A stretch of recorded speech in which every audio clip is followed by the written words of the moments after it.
I'm Aryeh Schwartz, along with my co-host for today, Rachel Galligan, and welcome to the WNBA Insider Show. Each week we cover different topics important to the W. Using X's and O's along with key stats, we bring honest and critical analysis. This week we have an extremely special guest that we're lucky we got her on her time constraint, because I know she's probably like turning down offers everywhere. The back-to-back three-point contest champion and two-time Sixth Woman of the Year, Allie Quigley. Allie, welcome to the show. Thanks for having me. So I gotta ask you first off, can you talk to me about your experience in the past two All-Star games and just, the differences, the similarities, and your thoughts kind of coming out of your second straight All-Star game? Yeah, they're both really similar. I mean, only the first one I didn't really know what to expect, so for the second one I had a little bit. I knew more to expect as far as what we were going to do and how the atmosphere was going to be, but they were both pretty amazing and unforgettable.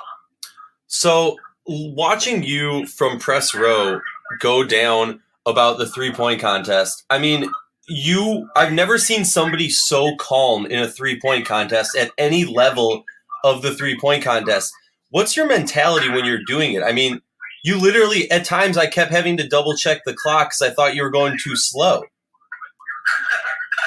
Yeah, I mean, I definitely wasn't that relaxed. I felt pretty nervous, but I think what I just try to tell myself is just stay relaxed and confident and just try to get on a roll and get in the zone. That's kind of the best way to put it.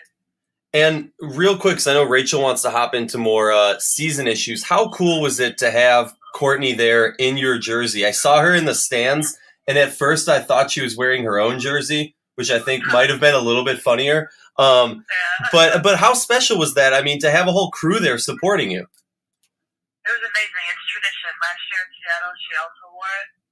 So I was like, yeah, do it again. It was good luck. So we made sure she did it again, and it was nice to have her in it. It was easy to spot her up there. That's awesome. Rachel. Allie, that's awesome. I mean, I know we had a chance to talk a little bit before the game, but congratulations to your performance. I mean, that was arguably one of the greatest things I've ever had a chance to witness myself. And just to witness that and be there live, it was so fun. But, you and I, we kind of go way back. We played against each other in high school, and you have been such a competitor your entire life. And in some ways, you could almost argue that you've kind of been looked over and your path has not been easy. Especially those early years, kind of your WNBA career. I was looking back at some of the stats, and it looked like, those first few years, those first about 5 years, it was some trying times and maybe, just struggling to even make a roster, let alone get some playing time. And then in 2014, you just exploded.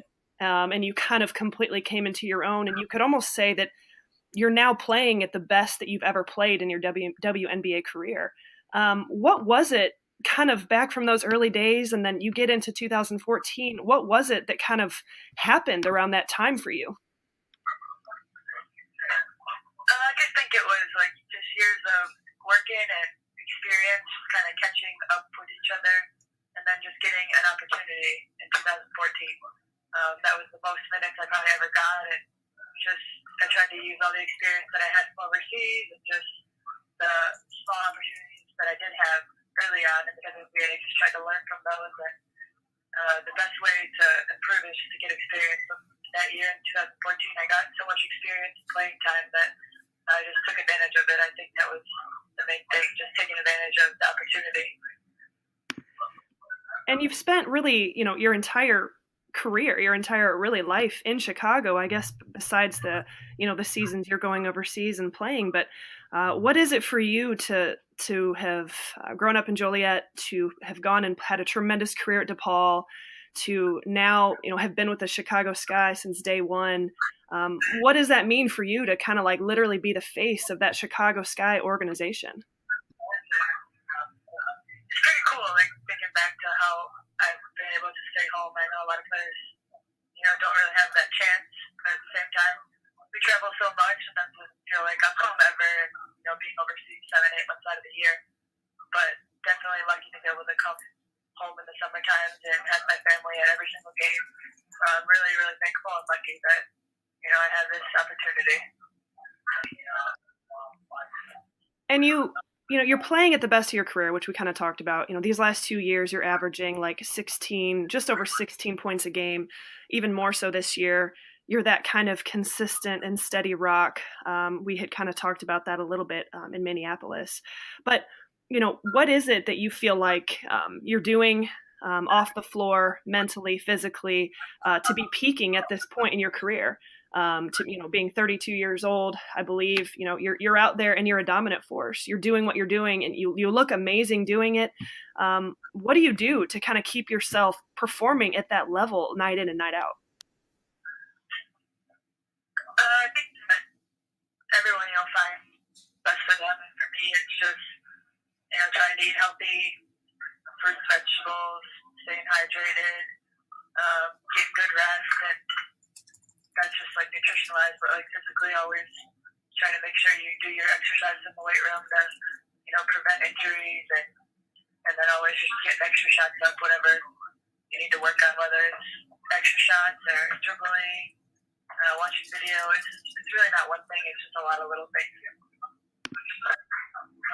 Well, whatever you're doing, Allie, keep doing it because you look amazing. You're so fun to watch. You're a role model for so many young women and players all over the country, and I think we need to talk about you way more than what we are sometimes. So, I do have one last question from my end. How long do you want to keep playing? Have you thought about that, or are you just going to keep going until you can't anymore? Yeah, I thought about it for sure. Obviously, getting a little bit older. I'd say 2 years, but you just never know. You just gotta. I'm kind of going year by year, but I'd say like 2 or 3. I don't want to be like super old playing, but obviously maybe I want to start a family and whatnot. So we'll see. So I gotta ask, from a player who, I don't want to call you an older player, but a player who's been around the block a few, and now you have this resurgence of young talent on the team. What does that do to your mentality going into a season, knowing you have these young guns who can just kind of maybe run a little bit when you're not feeling like it or whatnot? Yeah, it definitely makes things easier for the team, easier for me. They're so athletic, so you can put them, they can stop the best player, they can, just go one-on-one, they can, make those athletic plays that, that's not really my strong suit. So they've definitely helped us a lot, and I try to help them as well as far as just teaching them, little things about, the WNBA, different players that they probably haven't never played against. So they help me and I help them. It kind of works both ways. Now, my last question for you, Allie, is do you have any ideas of getting into coaching once your playing days are done? Yeah, I definitely thought about it. I enjoy, analyzing the game, watching video, that kind of thing. I don't know exactly what level. I also like individual type training, so maybe something in that area, but I'm not really sure yet. Well, maybe one of the young teammates will hire you to get them to that top Allie Quigley level. You could become like the 3-point guru for the future 3-point contest. I don't know. Yeah, maybe. They need someone up there. Yeah, that's awesome to hear. Well, thank you so much for joining us. We really appreciate you taking the time to chat with us, and great luck in your game. No, thank you guys for covering the WNBA. We really appreciate you guys. Thank you. Well, thank you. This has been the WNBA Insider Show. Rachel Galligan and me, R.A. Schwartz. Every week we got different topics important to the W.